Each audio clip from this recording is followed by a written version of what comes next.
Hi friends, இப்போ நம்ம Ponni சீரியலோட review தான் பார்க்க போகிறோம். வாங்க வீடியோக்குள்ளே போகலாம். இதில் ஃபர்ஸ்ட் சீன்லேயே ஒரு வழியாக பவானிக்கு சுந்தர் எவ்வளோ கேவலமான ஆளுன்ற விஷயம் தெரிய வந்துருச்சு. அது மட்டும் இல்லாமல் அந்த விஷயம் சுந்தர் வாயிலிருந்து அவங்க கேட்டதுனால ஒரு பக்கம் செம்ம ஷாக்ல இருந்தாலும் இன்னொரு பக்கமும் சுந்தர் மேலே செம்மையாக வெறுப்பாக ஆரம்பிக்கிறது மட்டும் இல்லாமல் அவங்க கிட்ட கோபத்தோட கத்தவும் ஆரம்பிக்கிறாங்க. அதுக்கும் மேலே அவங்களோட கன்னத்தில் பலார்னு ஒரு அறையை விட்டு ஒழுங்கு மரியாதையா இந்த வீட்டை விட்டு வெளியே போ, எனக்கு துரோகம் பண்ண உன்னோட முகத்தை நான் பார்க்கவே விரும்பலன்னு சொல்லிட்டு கத்திட்டு இருக்காங்க. உடனே இதனால பயந்து போன சுந்தரும் பவானியை எவ்வளவோ சமாதானப்படுத்த ட்ரை பண்றாங்க. ஆனா பவானியோ சுந்தர் கிட்ட பேசவே தயாரா இல்ல.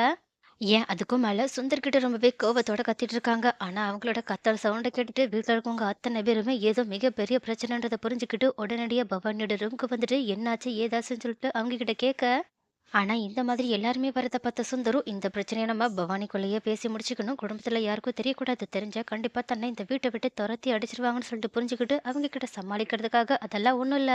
சிவானி பாப்பா தொலைஞ்சிட்டு இப்ப மறுபடியும் கிடைச்சிருக்கால்ல, அந்த அதிர்ச்சியில தான் அவ இந்த மாதிரி பண்ணிட்டு இருக்கா. நான் பாத்துக்கிறேன். நீங்க எல்லாருமே கிளம்புங்கன்னு சொல்லிட்டு அவங்கள அனுப்ப பாக்க, அப்போ இத பார்த்துட்டு பவானி இன்னுமே கோவத்தோட சுந்தர்கிட்ட, டேய் இன்னும் எவ்வளோடா எல்லார்கிட்டயுமே ஏமாத்தி பொய் சொல்லி நடிக்க போற? தயவு செஞ்சு ஒழுங்கு மரியாதை இந்த வீட்டை விட்டு வெளியே போறியா, இல்லைன்னா நானே உன்னை கழுத்தை பிடிச்சு வெளியே தள்ளட்டுமான்னு சொல்லிட்டு கேட்க, அப்போ இந்த மாதிரி பவானி சுந்தர்கிட்ட பேசுறத பார்த்துட்டு ரொம்பவே வீட்டில் இருக்கவங்க எல்லாருமே அதிர்ச்சி ஆகுறாங்க. அது மட்டும் இல்லாம உஷாவும், அக்கா என்ன பேசிட்டு இருக்கீங்க, எதுக்காக சுந்தரண்ணா கிட்ட இப்படி நடந்துட்டு இருக்கீங்க, என்னாச்சு என்ன பிரச்சனைன்னு சொல்லிட்டு கேட்க, ஆனா பவானியும் ரொம்பவே கோவத்தோட சந்திரசேகர் கிட்ட, தயவு செஞ்சு இந்த ஆளை வீட்டை விட்டு வெளியே போக சொல்லுங்க, எனக்கு இந்த ஆள் முகத்தை பார்க்க கூட விருப்பம் சொல்லிட்டு மறுபடியும் கத்திட்டு இருக்காங்க. உடனே ஜெயாவும் பவானியை சமாதானப்படுத்துறதுக்காக அவங்க கிட்ட ரொம்பவே பொறுமையா, என்னாச்சு என்ன பவானி, ஏதாவது பிரச்சனையா, ஏதாவது மாப்பிள்ளை உங்ககிட்ட சத்தம் போட்டுட்டாங்களா, அதெல்லாம் ஒன்றும் மனசுல வச்சுக்காத. அவங்க சிவானி பாப்பா காணாம போன டென்ஷன்ல இருந்திருப்பாங்க. மற்றபடி மாப்பிள்ளை ரொம்பவே தங்கமான பையன்.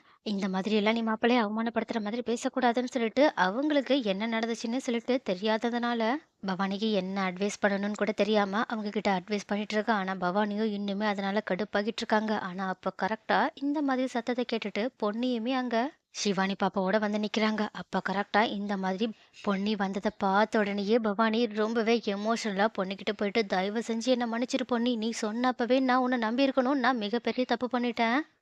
சொல்லப்போனா உன்னால தான் இந்த ஆளோட குணமே எனக்கு தெரிய வந்துச்சுன்னு சொல்லிட்டு கதறி கதறி அழுதுட்டு இருக்காங்க. அப்போ இந்த மாதிரி பவானி சொன்னதை கேட்ட உடனேயே பொண்ணு என்ன நடந்துட்டு இருக்குன்றத மைண்டுக்குள்ளே யோசிச்சு பார்த்தது மட்டும் இல்லாம பவானி படுற கஷ்டத்தை தாங்க முடியாம அவங்களுமே கண்ணீர் விட்டு அழுதுட்டு இருக்காங்க. ஆனா பவானியும் ரொம்பவே எமோஷனலா பொண்ணுகிட்ட, தயவு செஞ்சு மன்னிச்சிரு பொண்ணு, உன்னை நான் தேவையில்லாம இந்த ஆளுக்காக அடிக்க கூட செஞ்சுட்டேன். அதனால தயவு செஞ்சு என்ன மன்னிச்சிரு. அது மட்டும் இல்லாம உன்னாலதான் என் பொண்ணே இப்போ இந்த வீட்டுக்கு உயிரோட வந்து சேர்ந்திருக்கா. அது மட்டும் இல்லாம நீ தான் என் பொண்ணை காப்பாத்தணும்னு சொல்லிட்டு தெரிஞ்சதுக்கு அப்புறமாவும் கூட நான் உன்னை ரொம்பவே கஷ்டப்படுத்துற மாதிரி பேசிட்டேன். அதனால என்ன மன்னிச்சிருன்னு சொல்லிட்டு ஒரு கட்டம் மேலேயே போய் பொண்ணியோட கால்லயே விழுகிற மாதிரி போயிடுறாங்க. அப்போ இதை பார்த்துட்டு அதிர்ச்சி அடைந்த பொண்ணையும் உடனடியா பவானியை தடுத்து நிறுத்திட்டு அவங்கள கட்டிப்பிடிச்சு அவங்களுக்கு சமாதானம் சொல்லிட்டு இருக்காங்க. அப்போ இது எல்லாத்தையுமே பார்த்துட்டு இருக்க வீட்டில் இருக்கவங்க அத்தனை பேரும் செம்ம ஷாக்கோட நின்றுட்டு இருக்காங்க. அது மட்டும் இல்லாம ஜெயாவுமே, பவானி என்ன சொல்ற, அப்பனா மாப்பிள்ள உண்மையாவே நம்ம பொண்ணுக்கும் நம்மளோட பேத்திக்கும் துரோகம் பண்ணிட்டாங்களா அப்படின்னு சொல்லிட்டு ஷாக்ல சுந்தர திரும்பி பார்க்க, சுந்தரம் செம்ம பயத்துல நின்றுட்டு இருக்காங்க.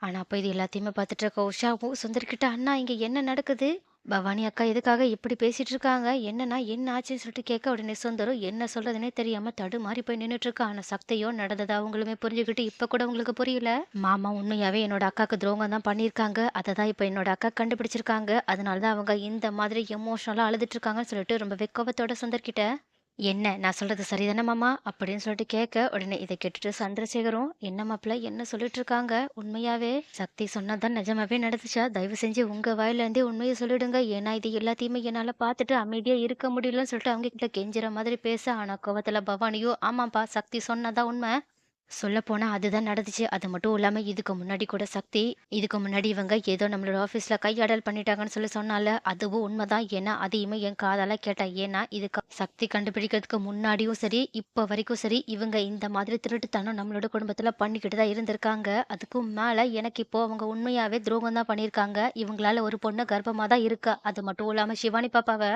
கடத்தி வச்சது கூட அந்த பொண்ணோட அண்ணன் தான். அவங்க தான் இவங்க கிட்ட இருந்து எப்படியாவது நெறைய பணத்த வாங்கணுன்றதுக்காக ஷிவானு பாப்பாவ கடத்தி இவங்கள பிளாக்மெயில் வரைக்குமே பண்ணியிருக்காங்க.